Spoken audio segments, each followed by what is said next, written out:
윤 대통령의 이제 비상계엄 선포 과정이 좀 뭔가 여러 가지 의문을 많이 남기고 있는 상황인 것 같아요. 이제 국무위원들도 대부분 모르다가 밤에 긴급하게 소집이 됐는데 반대 의견을 뭐 많이 제시했음에도 불구하고 말리지 못했다 이러고 그 비상계엄 선포 전에 국무회의 때는 대통령이 상당히 흥분된 상태로 계속 진행을 했다 뭐 이런 얘기도 있고요. 근데 정말 이해가 안 가는 게 진짜로 즉흥적으로 한 건지 이게 법 전문가인 대통령 입장에서는 위헌 소지가 분명히 있어서 나중에 시비 걸릴 거 그리고 국회에서 그 해제 요구안 가결될 가능성이 높아서 이거 금방 풀릴 수밖에 없는 걸 알면서도 대체 왜 했을까 이런 궁금증이 많이 남거든요. 아니 저희가 이제 윤석열 대통령 평가하면서 제가 항상 얘기하는 게 이분을 뭐 대단히 분석할 필요 없다니까요. 그러니까 제가 봤을 때는 이분이 분석하는 게 의미가 없어요? 의미가 없어. 그냥 이상한 사람이에요. 자꾸 이상한 사람을 왜 있을까, 왜 이랬을까 이렇게 분석하면 안 되거든요. 저희가 지하철에 보시면 막 이렇게 뛰어다니고 소리 지르는 분들이 있는데 이런 분들이 왜 저럴까라는 걸 심각하게 분석하는 경우 있나요? 그냥 뭐 술 좀 드셨구나 이렇게 생각하면 되는 거고. 그러니까 이상한 분들인 거죠. 근데 지금 이 상황에서 뭐 합리적으로 왜 이런 판단했을까 분석하는 게 의미가 없고요. 사실 이거는 제가 윤석열 대통령 취임한 뒤부터 뭐 저를 윤석열 대통령이 막 공격하기도 했지만은 계속 지적했던 거 아닙니까? 윤석열 대통령이 뭐 제가 얼마 전에 한 지지난주쯤에 이런 얘기도 했죠. 윤석열 대통령은 당대표가 뭐 말하면은 기본적으로 청개구리 같이 반응한다 이런 얘기도 했잖아요. 네. 무조건 안 된다 그러고 본인이 옳다 생각하고 윤석열 대통령이 지금 본인이 또 이런 쿠데타 성격의 이런 계엄령 이런 것도 본인이 되게 잘 아는 거라고 생각했을 거예요. 예. 근데 본인이 뭐 법률가로서 사람 잡아놓는 거 전문가지 언제부터 쿠데타 전문가였습니까? 네. 지금 이런 것도 본인이 내가 이렇게 하면 다 돼 이렇게 하고 또 주변이 말하는 것도 안 듣고 그리고 주변에서 반대하면 기본적으로 청개구리 본능이 작동한다니까요. 예. 그 방어적인 그게 있었던 거는 계속 얘기했는데 지금과 새삼스럽게 이 사람이 왜 이러냐. 제가 예전까지 계속 윤석열 대통령 이런 사람이라고 했을 때는 그냥 내부 총질하라 마라 이런 식으로 이제 다 대답했던 거잖아요. 제가 지금까지 틀린 말한 게 뭐 있습니까? 윤석열 대통령에 대해 가지고. 네. 뭐 분석은 할 필요가 없다라고 하셨는데 네. 그래도 이런 거를 좀 이렇게까지 6시간 만에 끝날 줄은 모르고 만약에 그냥 선포를 했다면 어떤 그래도 얻는 것은 있어야 되잖아요. 실익이 뭐라도 있을 것 같으니까 실행을 했을 텐데 그게 좀 어떤 이유라고 보십니까? 윤 대통령은 이런 얘기를 했다고 해요.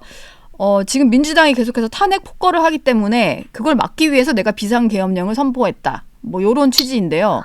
그러니까 전형적인 그러니까 제가 아까 지하철에서 뛰어다니는 분들 얘기해서 그런데요. 그분들이 왜 그럴까 해보면 사실 이유는 있어요.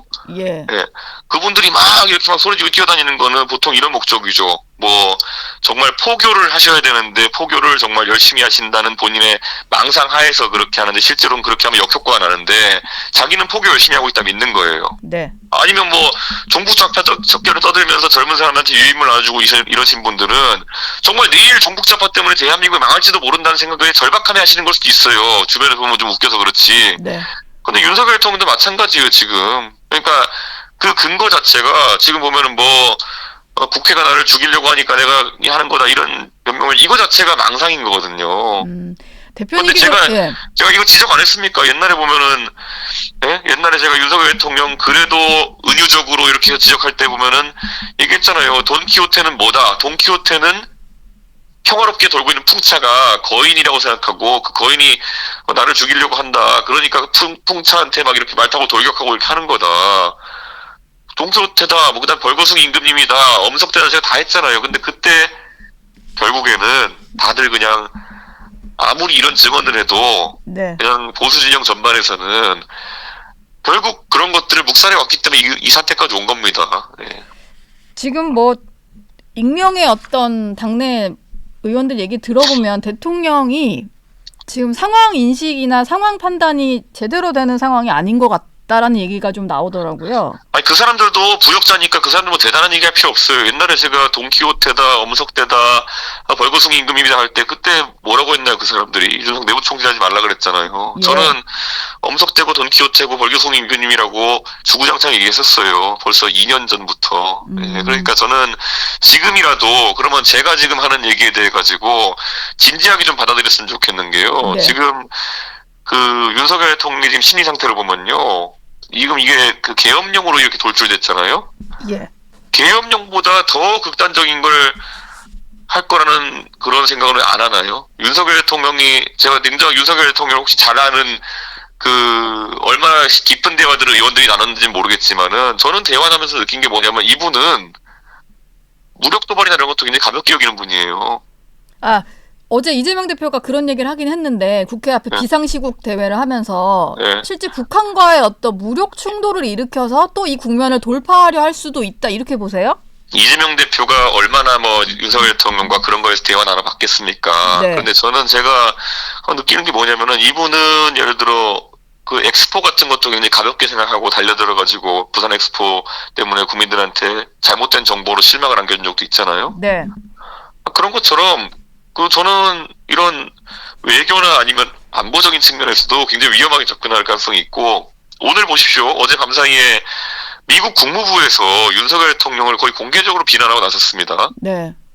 저는 이거 심각한 거라 보니, 국무부가 뭐 한답니까? 국무부가 전 세계적인 외교 정책이나 이런 거에 대해 가지고 상당한 영향력을 미치는 곳인데, 네. 여기서 우방국인 한국의 국가 원수를 비판하면서까지 뭔가 위기의식을 만드는 거는, 미국 국무부도 뭔가 불안하다는 거예요. 윤석열이라는 사람이 이런 계엄령이란 걸 통해 가지고 이미 돌출 행동을 했고, 그럼 이 사람의 손에 들려있는 권한이 뭐냐? 봤을 땐 남아있는 권한이 몇 가지 없다는 거예요. 네. 그러면 그 권한 안에서 할 수 있는 것들은 다 불안하기 시작한 거죠. 미국 국무부 입장에서도. 지금 이준석 의원 얘기 들으니까 저도 좀 불안한데, 조금 네. 전에 들어온 속보가 있어서 이거 관련해서 질문을 좀 드릴게요. 윤석열 대통령이 김용현 국방부 장관의 사의를 수용했다라고 하는데, 면직을 제가 한 건데요. 예. 이게 지금 야당에서는 김용현 장관 내란죄 혐의로 좀 수사받아야 될 사람이다 이런 얘기도 했고, 일단 여당에서도 저 사람은 지금 해임안을 제거해 줄 때가, 그러니까 면직을 할 때가 아니라 이제 어떤 식으로든 책임을 물어야 된다라고 했는데, 벌써 이제 후임까지 지명을 해버렸어요. 이건 좀 어떻게 보세요? 저는요, 사실 김용현이라는 분이 국회에 와서 국회 취임 인사할 때도 보면은 국회를 굉장히 무시하는 언동과 행동을 보였었거든요. 예. 그때 다 보였던 거거든요. 아니, 어떻게 국회의장한테 인사 제대로 하고 가라, 국회의원들한테 인사 제대로 하고 가라는 그런 국회 내에서의 룰에 대한 거에 대해 가지고 그냥 손살에 치듯이 그냥 나가버리고 이런 상황이 있어서 이것도 지적을 했거든요. 예.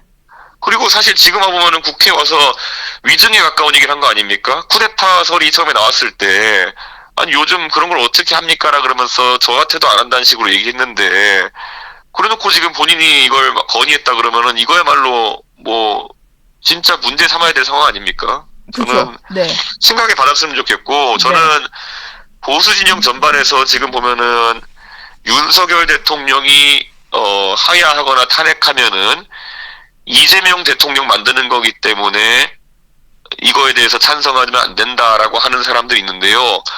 그거로 마음이 있는 건 상관없는데요. 그걸 입 밖에 내놓고 그것 때문에 윤석열 대통령이 책임지지 않아야 된다라고 하는 거는 보수 진영도 그냥 멸망하자는 얘기예요. 젊은 사람들이 누가 그 얘기 듣고 그래 이재명이 되면 안 되니까 윤석열을 옹호해줘야겠어. 누가 이렇게 생각합니까? 그러니까 그거야말로 이제 보수는 말 그대로 선거의 유불리 때문에 내란도 눈 감아주는 세력이구나라는 거를 앞으로 지금 20대 30대 앞으로 4, 50년도 투표해야 될 세대한테 각인시켜주는 것밖에 안 돼요.